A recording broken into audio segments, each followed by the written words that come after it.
मानव आकृति सब तरफ दिखाई देती है, पर प्रकृति नहीं दिखती, मानवता नहीं दिखती। मानवों की भीड़ में मानवता खो गई। गुल में गर निगहत नहीं तो कुछ नहीं, दिल में गर उल्फत नहीं तो कुछ नहीं, आदमी में हजार जौहर हो तो क्या, आदमियत नहीं तो कुछ नहीं। एक कस्बा नुमा छोटा सा शहर, एक राहगीर उस रास्ते से जा रहा था। प्यास लगी, तृषाकुल उस बटोही के छटपटाते नयन चारों तरफ दृष्टिपात कर रहे थे। न कोई पौशाला, न कोई कूप, न नल, मिले कहाँ जल। बेचारा बेहाल था, प्राण कंठगत हो रहे थे। तब तक दिखाई पड़ा एक भव्य भवन। भवन की खुली हुई थी खिड़की, द्वार भी खुला था। झांक कर देखा, एक श्रीमंत सिर झुकाए बैठे हैं। पास में ही जल से भरी सुराही रखी है, उस पर गिलास ढका हुआ है। राहगीर को लगा कि यहाँ पानी मिल जाएगा, चला गया बेचारा। हाथ जोड़कर अत्यंत विनम्रता से बोला, बाबूजी बाबूजी 2 घूंट पानी मिल जाएगा। उस अभिमानी व्यक्ति ने अभिमान के बोझ से दबी हुई गर्दन ऊपर उठाई, लगभग झिड़कते हुए बोला, क्या बात है, क्या बात है, पहले बताओ घुसे कैसे, यहां आए कैसे, क्या बात है। बाबूजी प्यास लग रही है, 2 घूंट पानी मिल जाएगा, पानी पिला देंगे। पानी? हम तुम्हें पानी पिलाने वाले लगते हैं? इतने बड़े आदमी से कह रहे हो कि पानी पिला दो, हम पानी पिलाने वाले लगते हैं? जैसे हमारे पास और कोई काम ही ना हो, तुम जैसों को पानी ही पिलाते ना। यहाँ नल है, कुआं है, पौधशाला है, क्या है, चले आए पानी पिला दो, पानी पिला दो।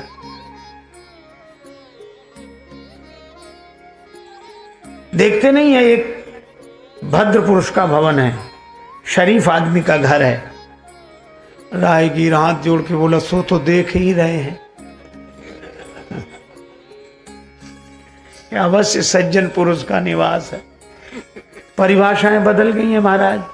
पहले भवन के बाहर लिखा रहता था स्वागतम, शुभागमन।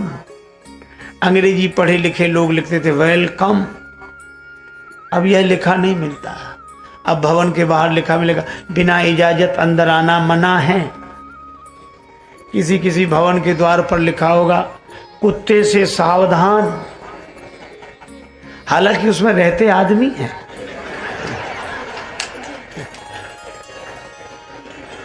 रहते आदमी हैं। एक बार एक सज्जन से हमने कहा, ये कुत्ता काहे को पालते हो? बोले क्यों? हम कहा हम आते हैं तो बड़ा डर लगता है, कुत्ता है। अच्छा एक बात आपने देखोगी, कुत्ता पालने वाले जितने मालिक होते हैं पूरे निश्चिंत होते हैं, और जो आने वाला होता है चिंतित तो वही होता है। वो कहता भाई साहब चले आओ चले आओ, वो कुछ नहीं बोले, अब वो भाव करेगा, आ जाओ आ जाओ। अब आ क्या जाओ, मुसीबत है। तो भाई मुझे तो डर लगता, तो मैंने कहा कि ये काहे को पालते हो? तो उस व्यक्ति ने जो तर्क दिया वह भी बड़ा अद्भुत था। वह कहने लगा महाराज जमाना खराब है, कब कौन आक्रमण कर दे कोई ठिकाना नहीं, इसलिए कुत्ता रखते हैं, पालना जरूरी हो गया है। मैं उसका उत्तर तो नहीं दे सका, पर मन ही मन सोचता रहा कि आज हमारा कितना नैतिक पतन हो गया है कि आज आदमी आदमी से डर रहा है और आदमी से आदमी की रक्षा कुत्ता कर रहा है, और फिर भी हम अपने को आदमी कहते हैं, मानव कहते हैं। हमें विचार करना चाहिए। एक बार कुत्तों में झगड़ा हुआ, कुत्तों में झगड़ा हुआ, झगड़ा होते ही कुत्तों में हुआ और डट के हुआ महाराज। सब बाकी के कुत्ते बड़े नाराज हुए, फिर एक कुत्ता भागा, अब नहीं आऊंगा। दूसरे बोले आना मत, कुत्ता ही ठहरा। तीसरे दिन फिर आ गया तो बाकी के कुत्ते बोले तू फिर लौट कर आ गया, अरे कलुआ जा चला जा यहां से, अरे दल बदल हुआ, और तेरे लौट आने से हैरान हैं हम, तुझे फिर दल में ले लें, क्या इंसान हैं हम आदमी हैं जो ऐसा करें, हम कुत्ते हैं, हमारा भी सिद्धांत है। ये तो हमारी हालत हो गई है। आप सोचो। तो उस राहगीर ने कहा कि भूल से आ ही गए, गलती से आ गए तो पानी पिलवा दो। क्या करेगा प्यार वो भगवान से, क्या करेगा प्यार वो ईमान से, जन्म लेकर गोद में इंसान की, कर न पाया प्यार जो इंसान से। पानी पिलवा दे। सो नाराज हुआ, गले ही पड़ गए, तुम बैठ जाओ। अब उन्होंने अपने नौकरों को आवाज लगाई, अरे भाई कोई हो तो इन्हें पानी पिला दो।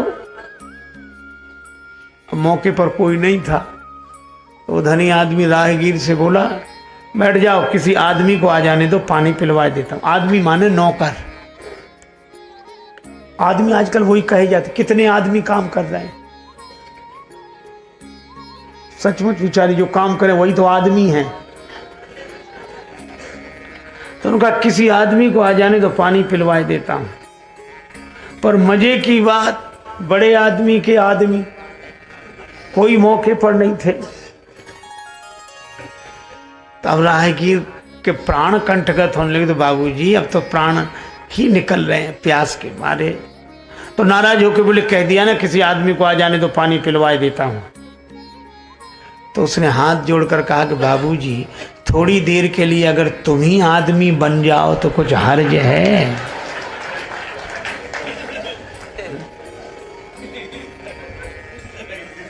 हमें चिड़ियों की तरह आकाश में उड़ना आ गया है, हमें पनडुब्बियों की तरह पानी के भीतर उतरना आ गया है, पर हमें आदमी की तरह आज धरती पर रहना नहीं आता। कैसी विडंबना है। और इसके लिए मानस का संदेश है केवट प्रसंग के माध्यम से। अगर हम चाहते हैं कि हमारे जीवन में मानवता अवतरित हो तो एक ही उपाय है, भगवान के चरणों का आश्रय लें। ये नाव नारी न बन जाते हैं, जब शिला बन सकती है। राम जी ने कहा शिला तो पाषाण की, पर नाव तो लकड़ी की। अरे महाराज, लकड़ी तो और जल्दी बनेगी।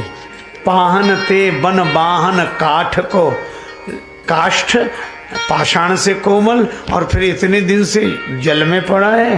पाहन ते बन बाहन काठ को कोमल है, जल खाई रहा है। इसलिए महाराज नाव, भगवान ने कहा अच्छा नाव नारी बन भी गई तो कठिनाई क्या है, जड़त्व से मुक्त हो जाएगी, पार करने वाली खुद पार हो जाएगी। पार करने वाली स्वयं पार हो जाएगी। केवट ने कहा लेकिन एक बात है, अगर ये नाव नारी बन गई, चैतन्य हो गई, तो कहाँ बैठेगी? का घर में। अजय इसके दोनों ही आशा है। आध्यात्मिक संकेत भी बड़ा मधुर है कि नाव बुद्धि है, और बुद्धि अगर चैतन्य हो गई तो घर में बैठे, घाट पर नहीं रहेगी, फिर घट में रहेगी। क्योंकि जिनकी बुद्धि ब्रह्म बोध से चैतन्य हो गई है वो अब किसी घाट पर नहीं जाती, वह तो घट में ही है, घर में ही बैठेगी। हम ही थे भूले, हम ही में भूले, हमें ढूंढने हम ही चले, हम ही ने खोजा हम ही ने पाया, हमें मिले तो हम ही मिले। एक बार एक विदेशी कुत्ता, विदेश से कुत्ता अपने देश भारत में आया। तो कल्पना है आया होगा तो हवाई जहाज से उतरा होगा कि नहीं? उतरा तो जैसी कि परंपरा है, हर एक अपने समाज के प्राणी को हर कोई चाहता है, तो यहाँ के कुत्ते स्वागत के लिए गए। वो उतरा, कुत्तों में जैसा होता है पूंछ हिलाकर, उधर से आए तो उसने पूंछ हिलाई, तो यहाँ वालों ने हिलाई। यहाँ के कुत्तों ने कहा कि आपके चरण स्पर्श से धरती धन्य हो गई है। कुत्तों के भी चरण स्पर्श से धरती धन्य हो जाती अगर वो विदेशी हो तो। आप पता कहाँ रहने, कहाँ घूमने का विचार है, कहाँ जाएंगे ताकि व्यवस्था वहाँ की जाए वैसी। बोला कहाँ अब तो यहीं रहेंगे, यहीं बसेंगे, यहीं की नागरिकता, यहीं रहेंगे। तो यहाँ वाले को तू बाहर है, बोली तो बड़ी खुशी हुआ मन से। बोले काहे को, यहाँ तो हम ही काफी है, तुम काहे को। लेकिन उन्होंने कहा कि तुम्हारा स्वास्थ्य तो अच्छा दिखता है, तो जहाँ जिस देश से आए हो क्या वहाँ खाने पीने की सुविधा? अरे यहाँ से बहुत अच्छी सुविधा खाने पीने की। वहाँ जलवायु क्या कहने, वहाँ का जलवायु बहुत अच्छा। कहा जब तुम्हारे वहाँ सब कुछ अच्छा है तो यहीं क्यों रहना चाहते हो? बोला एक कारण है। क्या? बोले खाने पीने को वहाँ अच्छा, जलवायु वहाँ अच्छा, फिर यहाँ क्यों रहना चाहते? बोले एक ही कारण है। क्या? बोले भौंकने की उतनी सुविधा वहाँ नहीं है जितनी यहाँ। जो मन में आए जो समझ में आवे। इन राजाओं से धनुष तो हिला नहीं, काम तो इतना बनता नहीं। ले उछड़ा ऐसे ही, सीता जी को छुड़ा लो, पकड़कर दोनों भाइयों को बांध लो, जनक जी सहायता करें तो उनको भी युद्ध में जीत लो, वहीं बैठे रहे, हिले तक नहीं अपनी जगह से। अच्छा छीनने की वृत्ति क्यों आई? छुड़ा लो। कर्तव्य का पालन करें तो उपलब्धि होती ही है।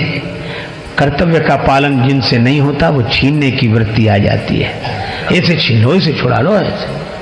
अब राम जी तो चुप, लक्ष्मण जी को बड़ा क्रोध आया। भूप वचन सुन इत उत तकहीं। राजाओं की बात सुनकर कभी लक्ष्मण जी इधर देखते, कभी उधर देखते। इधर उधर इसलिए देखते कि किधर से आवाज आ रही, कौन है, पर वो दिखे नहीं, हल्ला मचे बस इधर। लेकिन लखन राम डर बोल न सकहीं। लक्ष्मण जी को राम जी का डर है कि वो बोलते नहीं हैं कि राम जी फिर कहेंगे कि ये राम जी ने लक्ष्मण जी की तरफ देखा तक नहीं कि अगर इशारा कर देंगे तो यहाँ दीप दीप के भूपति इकट्ठे हैं, ये तो कितना बड़ा युद्ध होगा, विश्व युद्ध हो जाएगा, इतने लोग इकट्ठे हैं। तो युद्ध को टालना चाहिए, युद्ध के परिणाम बुरे होते हैं। राम जी इसलिए नहीं देखते, शांति रहे, हम शांति प्रिय हैं। लक्ष्मण जी ने कहा कि सो तो ठीक है, युद्ध तो हम भी नहीं चाहते, शांति प्रिय होना ही चाहिए, लेकिन इसका यह भी अर्थ नहीं कि जिसके जो मन में आए सो कहे, जो करना हो सो करे, हम शांति प्रिय हैं। हमारी इस महानता को कोई मजबूरी समझे तो ठीक नहीं। एक सज्जन बड़े संपन्न आदमी कथा में जाते ही नहीं थे। पत्नी ने कहा कि चले जाओ। बड़ी मुश्किल से एक दिन पत्नी के कहने पर गए। लोगों ने देखा कि संपन्न आदमी पहली बार कथा में आया। कथा शुरू नहीं हुई थी, व्यास जी आकर बैठे थे। लोगों ने उन्हें देखा कि आइए आइए आइए आइए, सब लोग आइए आइए। तो आसन बिछा दिया, कि बैठिए बैठिए, बैठ गए। कथा शुरू हो इसके पहले ही जाते ही नींद जुड़ाई हुई, सो गए। अब सो गए तो ऐसे आदमी को जगाए कौन? किसी ने नहीं जगाया। कथा पूरी हो गई, व्यास जी भी चले गए, सब श्रोता चले गए। अब वही आदमी बैठा था जिसकी दरी बिछी थी,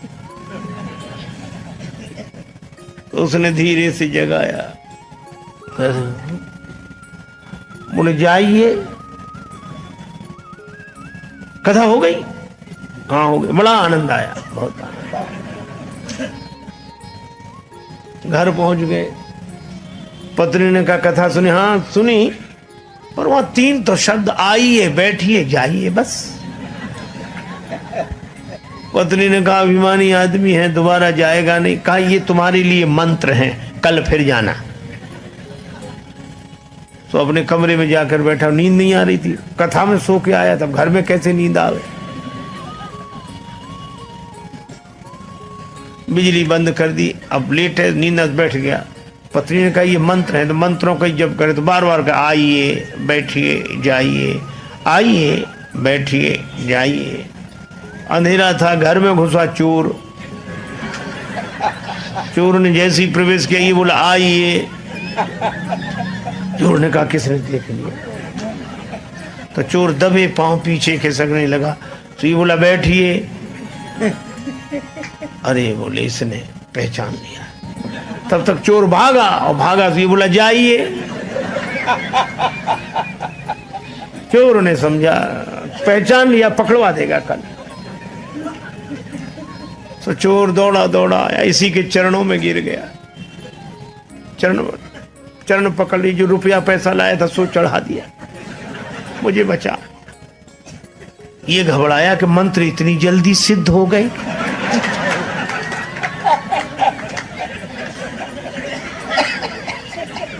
लाइट जलाई, घबराया, देखा एक आदमी हाथ जोड़े खड़ा, रुपया पैसा। अरे भाई तुम कौन हो? अब वो कहे आप तो सब जानते हो, हमसे काहे को कहलाते हो, और ले। रुपया पैसा चढ़ा के गया। पत्नी को जगाया कि मंत्र तो बड़ी जल्दी सिद्ध हो गए। पत्नी ने पूरी बात समझकर कहा कि भगवान की असली कथा से ये झूठे शब्द ले आए और असली चोर तुम्हारे शरणागत हो गया। और जिस दिन कथा से सच्चे शब्द पकड़ लोगे, उस दिन काम क्रोध लोभ मोह मद मत्सर ये चोर समर्पित हो जाएंगे। एक बार एक चेले से गुरुजी ने कहा कि बेटा हम नहाएंगे तो पानी रखो, स्नान के लिए पानी रखो, अब हम स्नान करेंगे, वहां रखो। चेला वहीं बैठो, अच्छा महाराज तो अभी के थोड़ी देर में। अरे गुरुजी बोला हम अभी कह रहे हैं तो अभी थोड़ी देर में। अच्छा अच्छा महाराज पानी लाना है? हाँ हाँ पानी। अच्छा तो नल का ले आए कि कुएं का? गुरुजी बोले अरे तू पानी लाए, नहाने लायक हो, चाहे जहां से लाए, नल से लाए चाहे कुएं से। अच्छा अच्छा फिर भी वहीं बैठा। अब क्या बोल रहे, हम ये पूछ रहे हैं बाल्टी में लाए कि कलश में, घड़े में? गुरुजी ने कहा रहने दे, इतनी देर में तो हम नहा के भी आ जाते। मना भी नहीं कर रहा है, जा ही नहीं रहा है।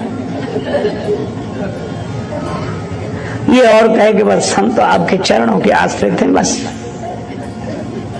और गुरुजी कह रहे कि जाओ जाओ, कहां तजी चरण तुम्हारे, आपके चरणों को छोड़कर कहां आए।